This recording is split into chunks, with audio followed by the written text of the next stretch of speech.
It's a murder mystery, Who is the child? What is his name? and it has gripped Philadelphia for 65 years. We owe it to that child. We owe it to their family members. Someday there'll be a name on there, and it'll be great. It's a mystery no more. CBS 3 discovers the boy in the box now has a name, and that criminal charges could still be filed. This is Eyewitness News at 6 o'clock. Good evening, everyone. I'm Yuki Washington. Some investigators spent their entire careers trying to identify the body of a little boy stuffed in a box and left in the woods in northeast Philadelphia in February of 1957.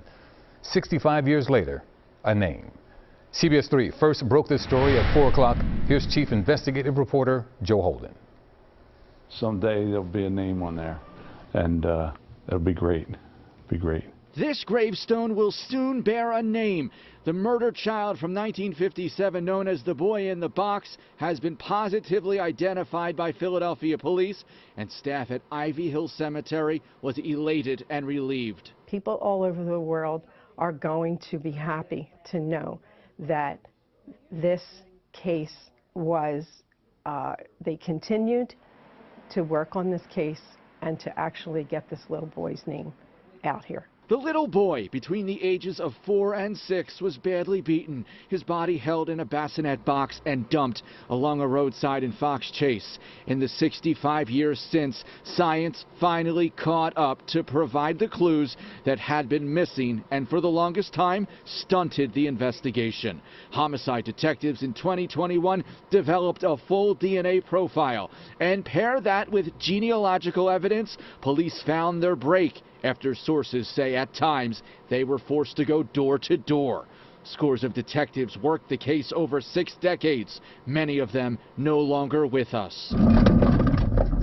Cemetery workers have lovingly cared for the boy's final resting place since he was exhumed from a potter's field and buried here in 1998. They can't help but think of all the people who have taken time to remember the boy in the box. You see a lot of things and you hear a lot of things about people, but deep down inside, I think there's good in a lot of them. Just to take the time out to come here for someone that they didn't know, they just have that compassion for the kids, and we feel the same. Philadelphia police are expected to schedule an update on this investigation late next week. Meanwhile, there is so much now left to unfold. How does knowing the identity of this child change the course of the investigation? Sources say there's still the possibility of arrests.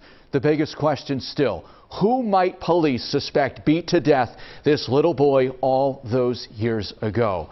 Yuki Washington, lots of questions. Lots of questions. Some answers today, though. Right. Waiting 65 years for this development, that helps investigators out incredibly. To you and the investigators and your entire crew, great work. Thank you. Thank you, Yuki. Thank you. Stay with Eyewitness News for continuing coverage of the boy in the box investigation. You can see all of Joe's previous stories on this cold case on our website, cbsphiladelphia.com.